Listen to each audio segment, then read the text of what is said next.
Hello guys, আজকে আমরা চলে এসেছি নতুন লাইব্রেরিতে বই কেনার জন্য। তো দেখেন আমাদের দোকানদার বইয়ের দোকানদার দোকান খুলছেন। তো এটা হচ্ছে নতুন লাইব্রেরি। তো আপনারা এখানে যে কোনো ধরনের সমস্ত বই পেয়ে যাবেন। তো দেখুন, এটা হচ্ছে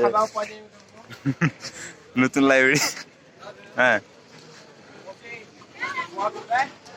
তো এই দেখেন দোকানটা এখন করলো, শাটারটা উঠিয়ে দোকান খুললো। এই দেখেন আমাদের নতুন লাইব্রেরি। এখানে সমস্ত ধরনের বই, খাতা, কলম আপনি সবকিছু পেয়ে যাবেন।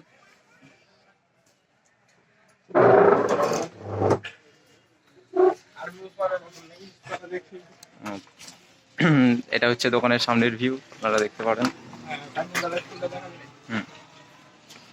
এটা হচ্ছে কাঞ্চনতলা স্কুলের গেট। এই যে সামনে যেটা দেখছেন, এটা হচ্ছে কাঞ্চনতলা স্কুলের গেট। এটা হচ্ছে গোটা পুরো স্কুলটাই কাঞ্চনতলা স্কুল।